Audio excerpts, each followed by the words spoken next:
Por que a grande maioria dos programas de manutenção preventiva falham?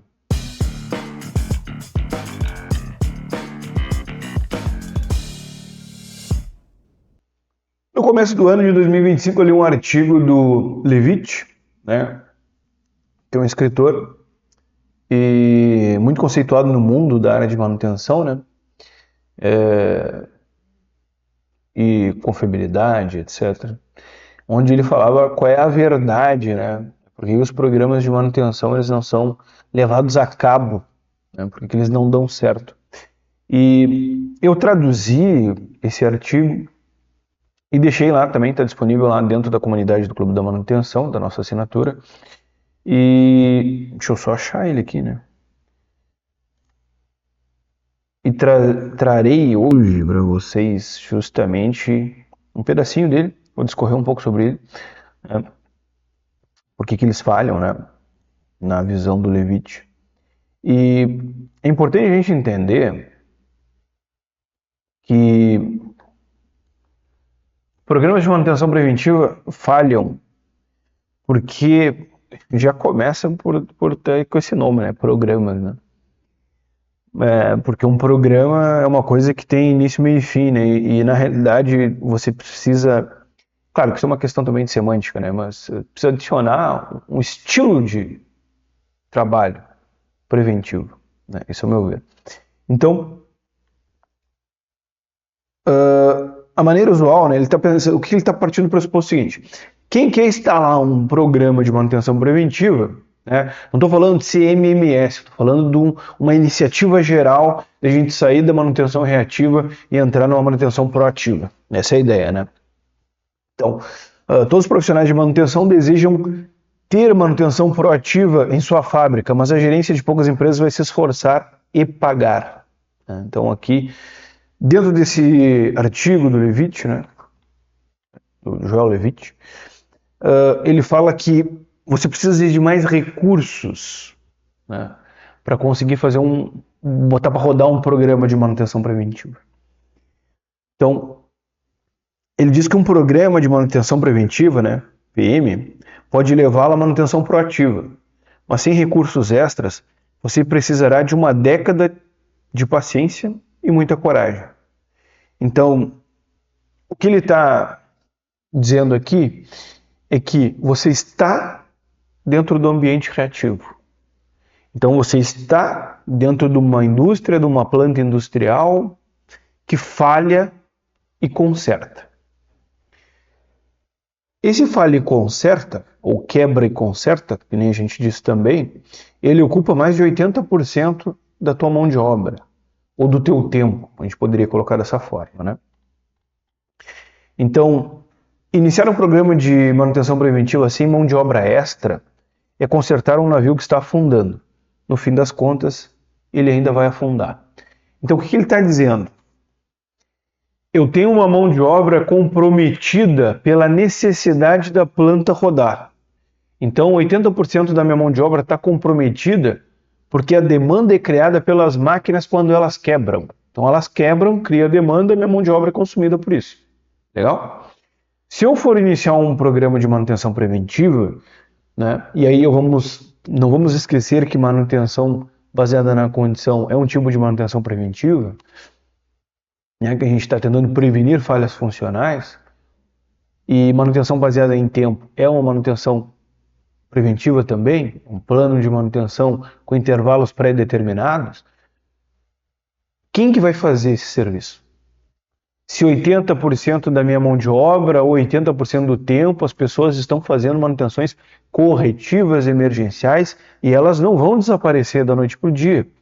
É uma ilusão muito grande a gente achar que a gente vai fazer uma transição de manutenção emergencial para manutenção proativa ou para um ambiente de manutenção preventiva gradativamente. A manutenção corretiva emergencial ganha sempre. Toda vez que tu colocar um mecânico para escolher, ou um líder, ou um encarregado, ou um supervisor, para escolher entre fazer manutenção emergencial e manutenção preventiva, ele vai fazer manutenção corretiva emergencial. Ponto, acabou. Tem.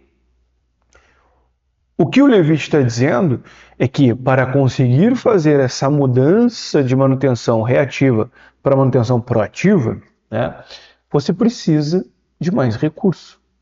Você precisa de mão de obra. E esse recurso normalmente vai ser terceirizado. Né? Então você vai fazer as manutenções com mão de obra terceirizada, tu vai aumentar o quadro de manutenção. Né? Só que tu precisa ter um plano, obviamente, né? Se tu não tiver um plano, não vai dar certo, né? Então, quem quiser ler todo o artigo, né? Assinar o Clube da Manutenção, aí tu tem acesso lá. Aqui ele fala um pouco da questão da RCA e da eliminação de defeitos, algo que eu já falei aqui no canal, né? Tem uma aula extensa sobre eliminação de defeitos aqui e a comparação com a RCA também. Então, eliminação de defeitos é uma coisa, análise de causa-raiz é outra, né? Então, vamos lá. RCA e Defect Elimination, né, ou eliminação de defeitos, tratam os mesmos sintomas, um defeito, de forma diferente. A eliminação de defeito é como uma abordagem de espingarda indiscriminada, né? Um fuzil de assalto, a gente poderia chamar assim também.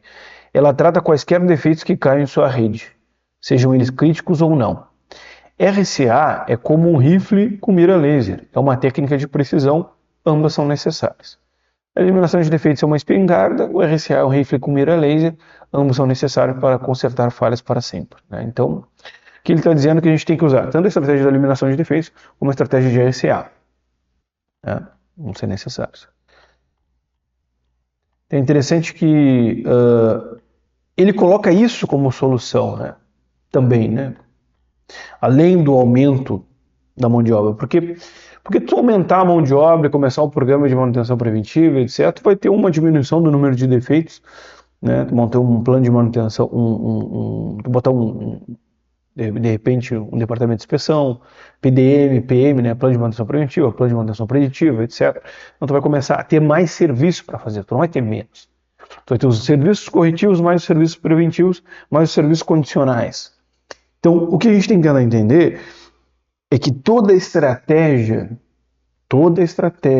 de manutenção, né? Vou até diminuir a tela aqui. Toda estratégia de manutenção demanda recursos. Se eu tenho uma estratégia de manutenção preventiva baseada no tempo, eu vou precisar de recurso de PCM, né? Ou de engenharia de manutenção para criar esses planos de manutenção. Para operacionalizar esses planos de manutenção, vou ter que ter um PCM, não tem como fugir disso. E para executar esse plano de manutenção, eu vou ter que ter executores. Então, a minha estratégia de manutenção demandou recursos. Se eu tenho uma estratégia de manutenção baseada na condição, eu vou precisar de inspeção, eu vou precisar de monitoramento, de ferramenta, para o pessoal fazer inspeção, eu vou precisar de plano preditivo, né? Eu vou precisar de alguém que operacionalize esses planos preventivos, que é um PCM. Então, eu vou precisar de engenharia de manutenção, ou, né, pelo menos um analista, sei lá, inspeção, PCM e executantes.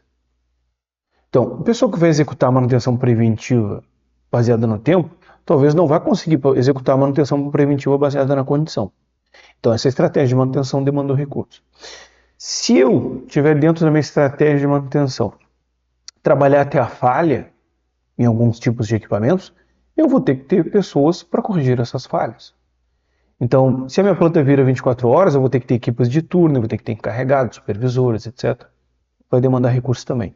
Para todas essas estratégias, eu vou ter que ter material também. Não tem como fugir disso. Né? Eu vou ter que ter gente comprando material. Então, a gente tem que pensar, e nunca deixar de pensar, que toda estratégia de manutenção vai demandar recurso. Então, por isso, tu tem que pensar muito bem a tua estratégia de manutenção, para não faltar recurso. Então, dentro do que o Levit está dizendo aqui, se tu já está dentro do ambiente corretivo, tu já está num ambiente no recurso limitado.